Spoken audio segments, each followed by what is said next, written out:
How's everyone doing? So, just making another video from our Mississippi trip that we did last week.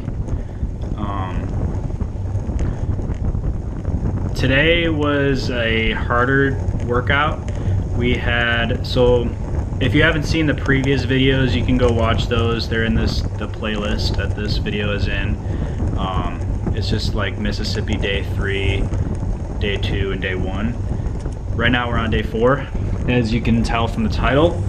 So yesterday we just had like an easy spin. I ended up doing 97 miles, a little bit more than my teammates did. Today was a little harder of a workout. We had a 5x20 type of workout, so basically 20 minutes in zone 4, I believe.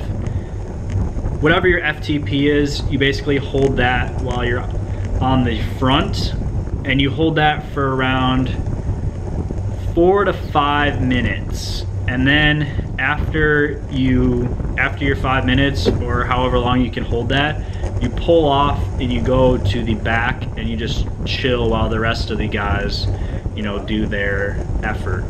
So we had we were hauling, so we had a lot of speed going, and when you're sitting in, you're like just chilling. You're not working too hard because you save like 33% of the energy with each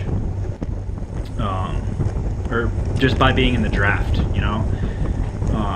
so we had 10 people come with us on this training trip, and we had a slower group and then we had the faster group, which I was in, which this video is of. So to start it off, we basically sent them up the road, and we were trying to catch them, or not really catch them, but just make sure we didn't really have to wait for them too much, because we're obviously going to go a little bit faster than they were, which is fine. So right now so each group was 5 people. So obviously you do your 5 minutes, and then you have the rest of the guys. I can't remember if it was 5 minutes we did or 3 minutes. I think it was 3, because I kind of remember doing multiple pulls, like at least 2 pulls. Obviously towards the end, the 5th set, we did slightly less because we're tired, obviously, after 5x20s. If anyone's ever done like 2x20s, which is the standard workout that most people do, except you're sitting on your threshold for 20 minutes for each set. This is kind of similar, except it's only a 3-minute effort at your threshold, not really too hard, but after 60-70 miles, it definitely, by the last one I was definitely feeling it. I think I could have done a couple more, or we could have had a shorter group or a smaller group, maybe with like 3 guys possibly. Would have made it a lot harder, but this worked out fine. I mean, it definitely got the legs burning.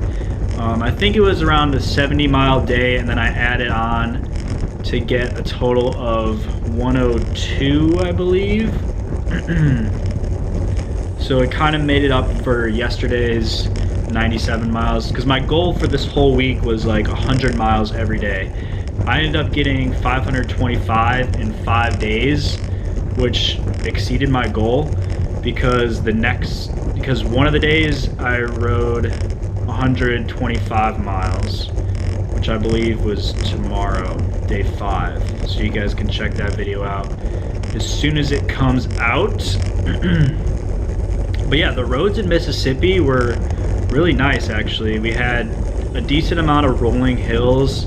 I think over like 100 miles we got around 2,000 feet of elevation or something like that. So my teammate right here, Brad on the left with the shorts on, was going up to tell the guy in the orange with the green shorts that he needed to pull off because he was going too long and we were starting to slow down a little bit.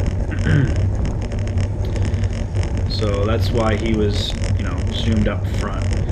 So yeah, back to what I was saying. The roads of Mississippi are really nice. There was a nice state forest area, so a lot of the roads are kind of how you see here, with like trees and just like country roads, barely any cars.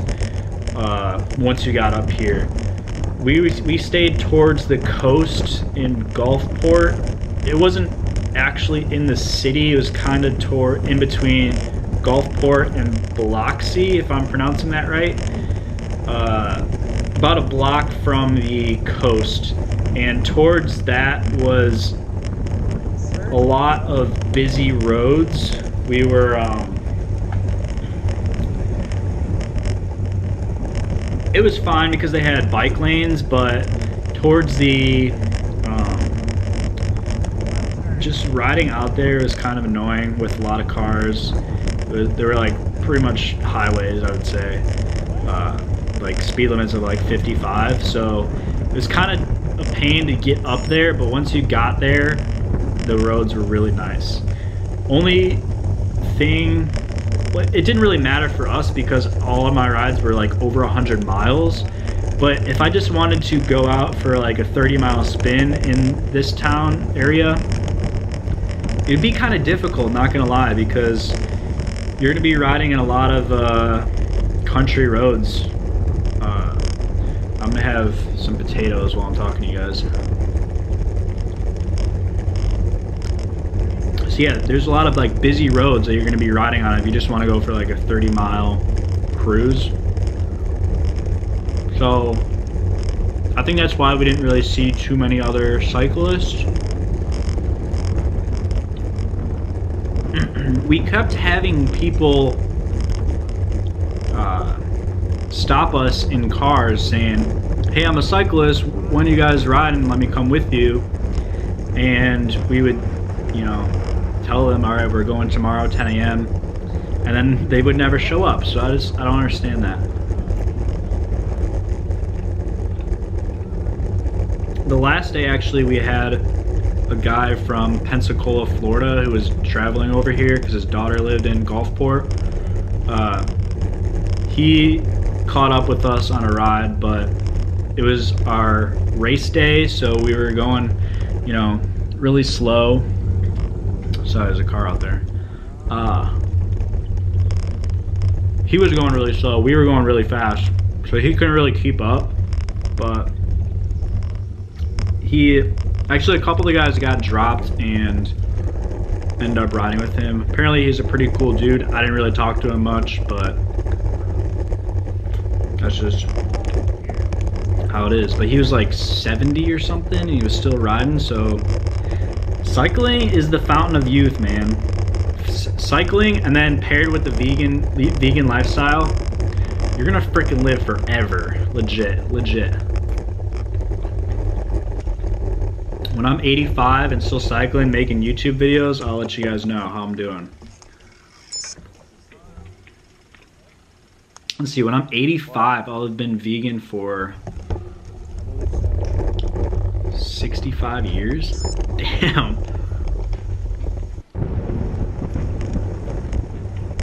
That's a lot.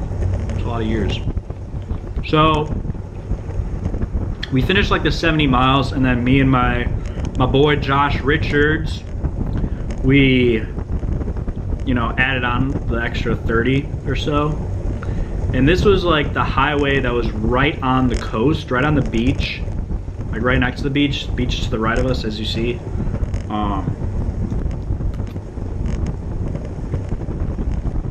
Which is really strange to me. I don't know why, but I just feel like it would have been more like built up, like a lot of hotels and like a touristy area, but it really wasn't. It was really like just locals and just local people, and there was just, you know, a highway right on the beach. I think the speed limit was like 50 maybe, but it's a 2-lane both ways, and even in one part, there was literally a gas station. I believe it was a Shell gas station right on the beach, like on our right side.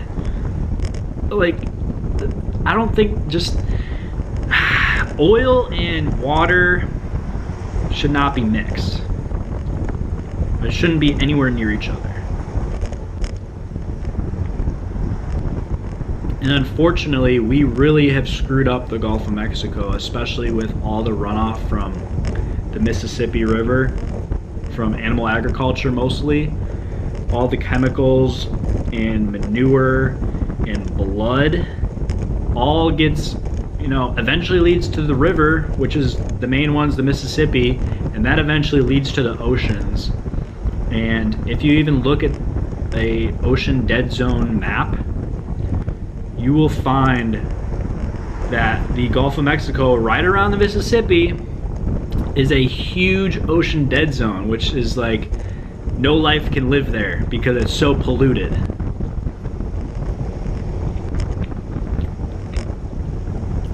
Which is just awful. Like, we honestly don't think of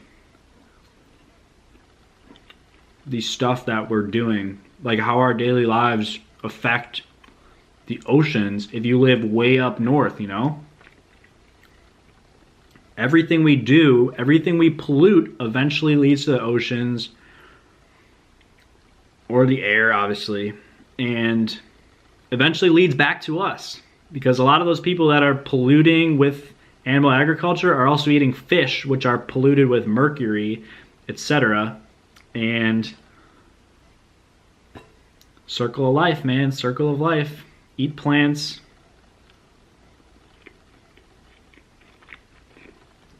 Yes, these are not veganic potatoes.